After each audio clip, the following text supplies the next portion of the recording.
থানার আশেপাশেই দিনের পর দিন ঘোরাঘুরি করত এক ব্যক্তি। আপাত দৃষ্টিতে মানসিক ভারসাম্যহীন সেই ব্যক্তিকে ভবঘুরে ভেবে পাত্তা দেয়নি কেউই, কিন্তু হঠাৎ করে সেখানে বাড়তে থাকে অজ্ঞাত মৃত্যুর মিছিল। আর সেসব মরদেহ উদ্ধার করা হতো থানার অদূরেই এক পরিত্যক্ত কমিউনিটি সেন্টারের ভেতর থেকে। আর সবচেয়ে ভয়াবহ বিষয় হলো, বেশিরভাগ মরদেহ ছিল পুড়ে যাওয়া আর বিকৃত। এসব খবর প্রকাশ পেতেই এলাকায় ছড়িয়ে পড়ে তীব্র চাঞ্চল্য আর চরম ভীতি। সবচেয়ে অবাক করা বিষয় হলো, সেই এলাকায় এতদিন ছিল না কোনো সিসি ক্যামেরা।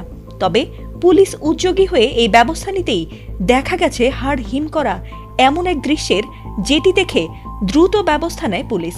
আর তাতে ধরা পড়ে যায় এক ভয়ঙ্কর সিরিয়াল কিলার। এতক্ষণ বর্ণনা শুনে মনে হতেই পারে যে এটা কোনো সিনেমার কাহিনী, কিন্তু এমন লোমহর্ষক ঘটনা কোনো সিনেমার নয়, বরং বাস্তবেই ঘটেছে। আর এই ঘটনাটি ঘটেছে সাভারে। সাভার থানার কয়েক কদম দূরে পরিত্যক্ত সাভার কমিউনিটি সেন্টারের ভেতরে গত 7 মাস ধরে মিলছিল একের পর এক বিভৎস মরদেহ।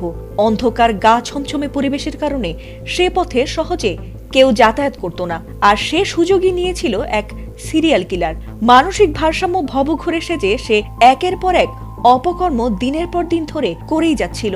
তবে পুলিশের নাকের ডগায় এমন অপরাধ দিনের পর দিন হতে দেখার পর টনক নড়ে পুলিশের, এবং তারা উদ্যোগী হয়ে একটি সিসি ক্যামেরা বসায়। এরপর রোববার 2 নারী ও এক শিশুর দগ্ধ মরদেহ পাওয়ার পর সিসি ক্যামেরায় ধরা পড়ে লোমহর্ষক সেই দৃশ্যের।